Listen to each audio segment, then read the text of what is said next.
But அவரால் ஒரு இடத்துல கூட வெற்றி பெற முடியல சார். நாளை காலையில் பழனிசாமி ஈரோடு மாதிரி ஒரு பை எலெக்ஷனில் தோத்தாரில்ல, நாளை காலையில் ஜெயிச்சிட்டாருன்னு வச்சுக்கோங்க. அப்போ நீங்கள் சொல்கிறது தான் நியாயமானது, அதில் நான் குறுக்கிட்டு பேச விரும்பலை. நான் நீங்கள் சொன்னதெல்லாம் கையில் எடுக்கிறேன். இங்கே பாருங்கள், எவ்வளோ வயிறறிஞ்சு உட்காந்துருக்கேன் சார். நான் அடிக்கடி பழனிசாமியே பிடிச்சி விடுறேன் அப்படிங்கிறதுக்கு பழனிசாமி ஒருத்தர் தான் இறங்கி வரமாட்டேன்றார் சார். என்ன சார் எடுத்து நாட்டில் இறங்கி வந்து இந்த கட்சி நல்லா இருக்கணும்னு ஏன் சார் நினைக்க மாட்டேன்றாரு? செல்லூர் ராஜுக்கு இருக்கிறது ஏன் அவருக்கு இல்லை? நினச்சி பாருங்கள்.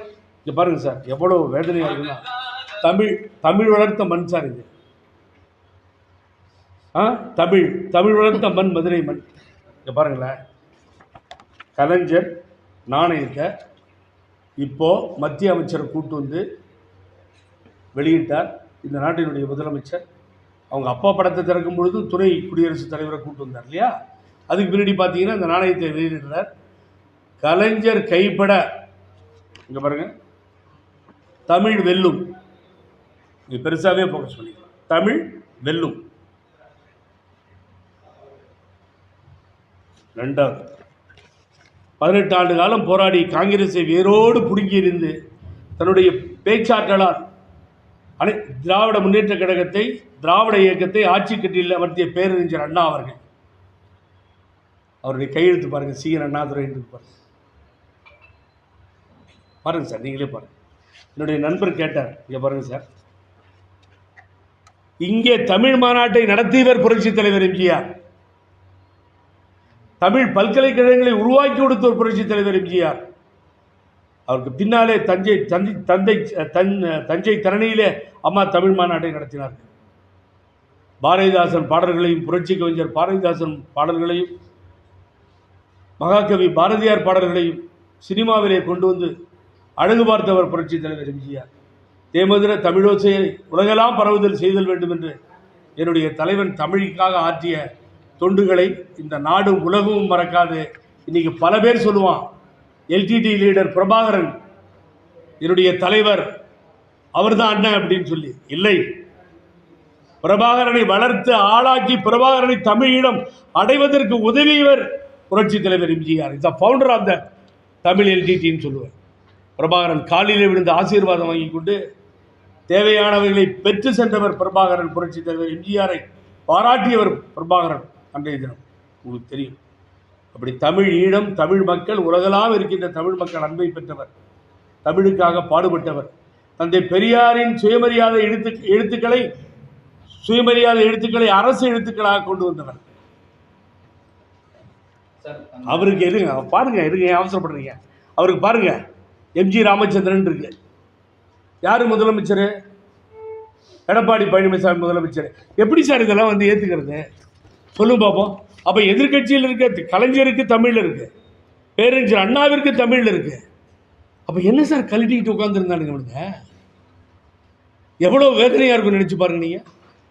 யாம் அறிந்த மொழிகளிலே தமிழ் மொழி போல் இனிதாவது எங்கும் காணோம் நான் பாரதி. 39 வயசில் எல்லா மொழிகளையும் அலசி ஆராய்ந்து சொன்னான் பாரதி. எம்ஜிஆர் நிலைய பார்த்தீங்களா? எனக்கு ஞாபகம் இல்லை, எம்ஜிஆரை தெரியாது. எப்படி வளரும் கட்சி சொல்லுங்க பார்ப்போம். அப்புறம் எப்படி பேசாமல் இருக்கிறது? நான் சேர்த்து வைக்கிறதுக்காக இதை பேசாமல் விட்டால் நடக்கிற தவறுகளை கண்மூடி பார்த்து கொண்டு இருக்கின்ற அளவிற்கு நான் குருடன் அல்ல. டிசம்பர் கடும் குளிர் வரும். டிசம்பர் எங்களது தாயை இழந்த தினத்தை ஆதாரப்பூர்வமாக அறிவித்த டிசம்பர் 5ஆம் தேதி வரும். புரட்சி தலைவர் எம்ஜிஆர் அவர்களை இழந்த டிசம்பர் 24ஆம் தேதி வரும். உலகமெல்லாம் கிறித்துவ மக்கள் முதலிடத்திலே பைபிளை பெற்று வணங்குகின்ற கிறித்துவ மக்களுடைய கிறிஸ்மஸ் விழா வரும். 31 விலகும், புத்தாண்டு துவங்கி புத்தாண்டும் வரும். ஒற்றுமை வராது.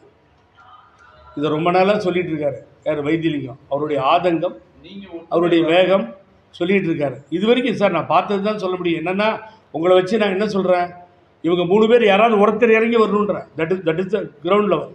நீங்கள் இறங்கி வந்து பா பன்னீர்செல்வம் சின்னம்மாவோ, இல்லைம்மா நான் வந்துட்டுன்னு பன்னீர்செல்வம் ஓபிஎஸ் அண்ணனோ, இல்லை 2 பேரும் 3 பேரும் சேர்ந்து பாப்பா எடப்பாடி பழனிசாமியை கூப்பிட்டா தான் சார் நடக்கும். இப்போ கிரவுண்ட் லெவலில் போய் தொண்டர்களையும் மற்றவங்களையும் சந்திக்கிற நிலைமைக்கு நாங்கள் வந்துட்டோம் சார். சும்மாச்சும் உங்களை ஏமாத்துறதுக்கு நான் தயாராக இல்லை. இதுதான் சுச்சுவேஷன். இனிமேல் நாங்கள் சேர்த்து வைக்கிறோம் ஒன்றையிடுவோம் தியாகம் செய்கிறேன்னு சொன்னால் நம்பாதீங்க, நம்பவே தயவு செஞ்சு நம்பாதீங்க. இது ஏமாத்துற வேலை. இது ஒரு கட்சி ஐசியூக்கு போகிற நிலைமைக்கு வந்துருச்சு. இப்போ காப்பாற்றப்பட வேண்டும். யார் என்ன சொன்னீங்க? முதல்ல அதாவது 2026 சட்டமன்ற தேர்தலில் ஊழல் முதலமைச்சர். நான் ஒன்று ஞாபகம் பண்ணுறேன். அமித்ஷான்ற உள்துறை அமைச்சர்கிட்ட 5 ஸ்டார் ஹோட்டலில் உட்காந்துட்டு ஓபிஎஸ்சி இபிஎஸ்சி பேசுகிறப்போ அவர் சொல்கிறாரு, சென்ட்ரல் இன்டெலிஜென்ஸ் ரிப்போர்ட் படி அமித்ஷாஜி சொல்கிறாரு 65 சீட்டு தான் வரும், அதுக்கு மேலே வர்றதுக்கு வாய்ப்பு இல்லை, நீங்கள் ஜாக்கிரதையாக இருங்க, எல்லாத்தையும் ஒன்றா சேர்த்துட்டு போங்க. இதே தான் சொன்னார் பழனிசாமி. என்னுடைய தலைமையில் ஆட்சியை பிடிப்போம், நிச்சயமாக 150 சீட்டுக்கு மேலே வருது, நான் யாரோடையும் சேர்ந்து போக வேண்டிய அவசியம் இல்லைன்னு சொன்னார். ஃபெயில்யூர் ஆயிடுச்சு. இப்போது 2026 இப்போ உள்ளாட்சி தேர்தல் வந்து டிசம்பர் 2026 வந்த பின்னாடி அப்புறமா இந்த கட்சி 2026 வரும். இங்கே ஒற்றுமையெல்லாம் 26 சீட்டு வருதா எனக்கு தெரியாது, ரொம்ப மோசமாக போகும். அப்புறம் என்ன சொல்லுவாங்க, 2031 வரும், நடுவில் நாடாளுமன்றம் வரும், ஜெயிச்சிருவோம், எல்லா கட்சிக்கும் டெபாசிட் போயிடும். ஒரு பக்கம் விஜய் உள்ளே வந்துட்டு இருக்காரு, புது நிகழ்வுகள் புது வரவுகள் இடம்பெற்று போய் கொண்டிருக்கிறது.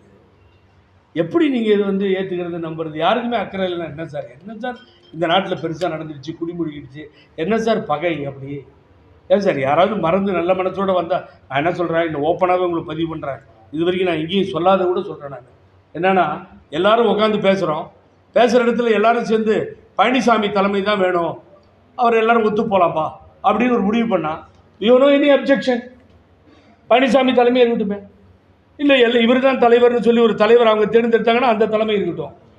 இறங்கியே வரமாட்டேன். எடுத்த மெயின் ப்ராப்ளம். ஏடிஎம்கேல தாக்கு பிடிச்சிக்கிட்டு மூச்சு பிடிச்சிக்கிட்டு நின்றுட்டுருக்காங்க சார், எங்கேயும் போகக்கூடாதுன்னு. நாளைக்கு அங்கே போக மாட்டாங்கன்னா அஷூரன்ஸ் என்னால் கொடுக்க முடியாது சார். ஏன்னு கேட்டிங்கன்னா, ஒரு கட்சி வீக்காக நாளாக உடையுது சார். நாலு நிலைமையில் இருக்குது. திமுகவுக்கு அந்த நிலை கிடையாது. கம்யூனிஸ்ட், மார்க்சிஸ்ட் கம்யூனிஸ்ட், இந்திய கம்யூனிஸ்ட், திருமாவளவனுடைய இயக்கம், விடுதலை சிறுத்தைகள், மறுமலர்ச்சி திராவிட கழகம், அண்ணன் வைகோவோடது, அப்புறமா அங்கே இருக்க அந்த அமைப்புகள், அந்த இயக்கங்கள் எல்லாம் பாரதிய ஜனதா மதவாத கட்சின்ற ஒரே கொள்கையோடு நின்று போராடுகிறது. இந்த கொங்கு நாட்டினுடைய கட்சி, மற்ற கட்சிகள் இதை விட்டு போயிருந்தால் அவங்க கூட்டணி உடையாது, சிதறாது, நடக்காது, ஒன்றுமே நடக்காது. இங்கே என்ன இருக்குது, ஏடிஎம்கே ஒரே கூட்டணி தான். இங்கிருந்து துரத்தப்பட்ட கட்சி, ஏற்றுக்கொள்ள முடியாத கட்சியாக அவங்கள அலைய விட்டு, கேப்டனுடைய கட்சி வலிமை வாய்ந்த கட்சி, அந்த கட்சியை அலைய விட்டு அதுக்கு பின்னாடி வேறு வழி இல்லாமல் தேடி போய் இப்போது பிரேமலதா விஜயகாந்த் என்கின்ற அந்த கட்சி தலைவியை சந்தித்து இப்போது மறுபடியும் ஒற்றுமை ஏற்பட்டு அவங்க ஒற்றுமையாக இருக்காங்க. ஏன் இருக்காங்கன்றது நான் சொல்லிடுறேன். அண்ணன் வாசனுக்கு ஒரு சீட்டு தூக்கி கொடுத்தீங்க, அன்புமணி ராமதாஸுக்கு ஒரு சீட்டு ராஜ்யசபா சீட்டை கொடுத்தீங்க, அவருக்கு ஒரு ராஜ்யசபா சீட்டை கொடுத்தீங்க. 5 வருஷத்துக்கு கேபி முனுசாமி வேஸ்ட் பண்ணார். இன்னொரு முஸ்லீம் நம்பர் இறந்து போயிட்டார். ஒரு 5-6 சீட் போயிடுச்சு சார், வீணாக போயிடுச்சு ராஜ்யசபா சீட்டு, கட்சிக்காரனுக்கு கிடைக்கல. ஆனால் அவங்க இப்போ ராஜ்யசபா சீட்டு கேட்டிருக்காங்க. அவங்க கேட்குறதுல நியாயம் இருக்குது. பக்கத்தில் இருக்க விருதுநகர் தொகுதியில் ஏற்றம் இறக்கம் 4000 லீடிங், 4000 லீடிங் கம்மி, 3000 லீடிங் விஜய் பிரபாகரன். அதிமுக அந்த நிலைமைக்கு போக முடியல. சௌமியா அன்புமணி ராமதாஸ் அந்த நிலைமைக்கு போகிறாங்க, இவங்களால முடியல. ஆகவே அவங்களுக்கு ஒரு ராஜ்யசபா சீட்டுக்கு அவங்க எதிர்பார்த்துட்டு இருக்காங்க. கொடுக்க வேண்டியதான் நியாயமாக, கேப்டனுக்காக கொடுத்து தான் ஆகணும். நான் இன்னொரு கேள்வி கேட்டால் ரொம்ப ஒஸ்ட்டாக போய்ட்டு, நீங்கள் ஏடிஎம்கேலேருந்து கேட்குறீங்க, நான் உண்மையாக பேசுகிறேன், எனக்கு ஒன்றும் கிடையாது. இப்போ கடைசியாக கேப்டன் விஜயகாந்த் இறந்த அன்றைக்கி நான் ஸ்பாட்டில் இருந்தேன், நானும் ஓபிஎஸ் எல்லாம் இருந்தோம். இந்த வாக்குகள் இப்போ வாங்கின சதவீதம் சொல்கிறீங்களே, கேப்டன் விஜயகாந்த் இருந்தாலும் கேப்டன் விஜயகாந்த் விழுந்ததுன்னு நான் சொல்கிறேன். இப்போ என்ன பண்ணுவீங்க? இல்லைன்னு சொல்ல முடியும். பிரேமலதா விஜயகாந்த் இல்லைன்னு சொல்லுங்கள். இவர் ஆமாம் இல்லை எங்களுக்கு விழுந்த வாக்கு அவங்களுக்கு ஒன்றும் விடலைன்னு சொல்லுங்கள் பழனிசாமி.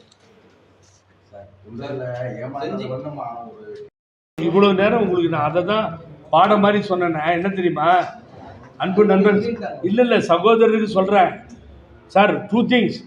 இவங்களில் பழனிசாமி முடியவே முடியாதுன்றார். நீங்கள் கரெக்டு, பழனிசாமி முடியவே முடியாதுன்றார்.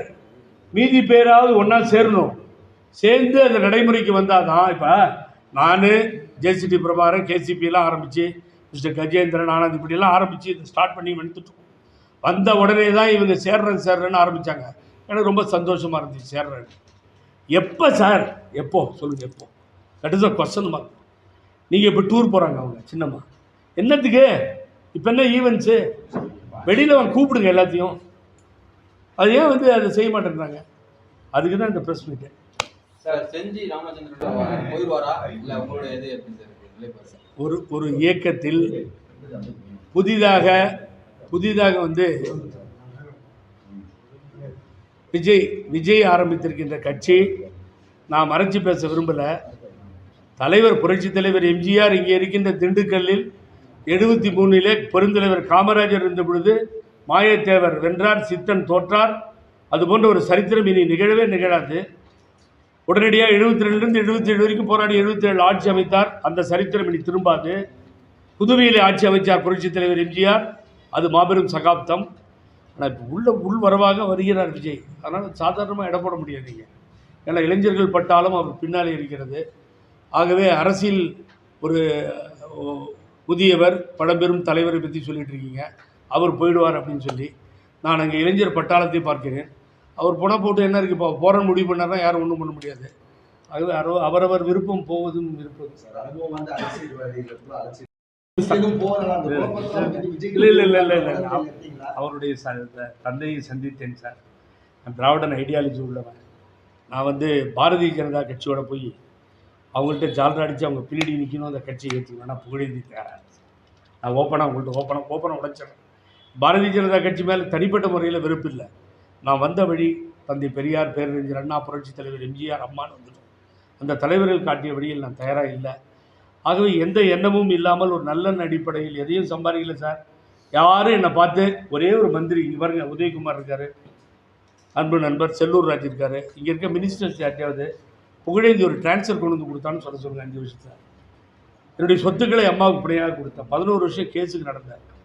யார் பின்னாடியும் போய் கை கட்டி நிற்கல. என்னுடைய நண்பர் இன்க்ளூடட் பழனிசாமி எந்த உதவியும் கேட்டு எப்பயும் போனதில்லை சார். ஆகவே நான் நீங்கள் கேட்ட கேள்விக்கு மனம் திறந்து பதில் சொல்கிறேன். இந்த இயக்கம் காப்பாற்றப்பட வேண்டும் என்கின்ற ஒரே ஒரு நிலைப்பாட்டுடன் தான் இன்றைய தினம் போராடி கொண்டிருக்கிறோம். அதில் ஏதாவது இவங்க கவுத்து எல்லாம் பண்ணி ஒன்றும் இல்லாமல் இந்த ஒற்றுமைக்கு வராமல் சேர்த்து வைக்கிறேன்னு ஒவ்வொருத்தரும் ஏமாற்றுவார்களே, ஆனால் பின்னர் ஒரு முடிவு எடுக்கப்படும், உங்களுக்கு சொல்லப்படும். அப்படியே 2026 எல்லாரும் ஒன்றா சேர்ந்து எங்களுடைய எண்ணப்படி, எங்களுடைய முயற்சிப்படி அது வெற்றி பெறுமையானால் திராவிட முன்னேற்ற கழகத்துக்கு பெரிய சவாலாக போய் அமையும். இன்றைக்கி நான் சொல்கிறேன், அது நடக்கும். அது மாற்று கருத்தே கிடையாது. விஜய் எந்த அளவிற்கு தாக்கத்தை கொடுப்பார் ஒரு கேப்டனாக, விஜயகாந்தாக,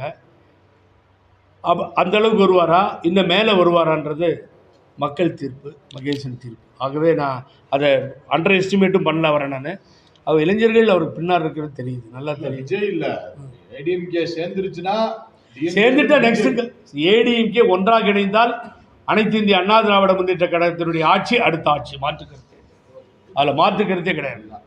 ஐ have no any objection. It is the people interested. மாற்று வேணும்னு நினைக்கிறாங்க. ஒவ்வொரு 5 வருஷமும் மாறுதல் இருந்தது.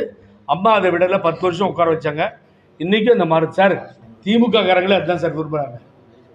நாங்கள் போனால் நீங்கள் வாங்கன்றாங்க. வேறு நேஷனல் பார்ட்டி, தேசிய கட்சிகள் உள்ளே வருவதை திராவிட முன்னேற்ற கழகமே விரும்பவில்லை. அதான் உண்மை. ரொம்ப நன்றி சார், தேங்க்யூ.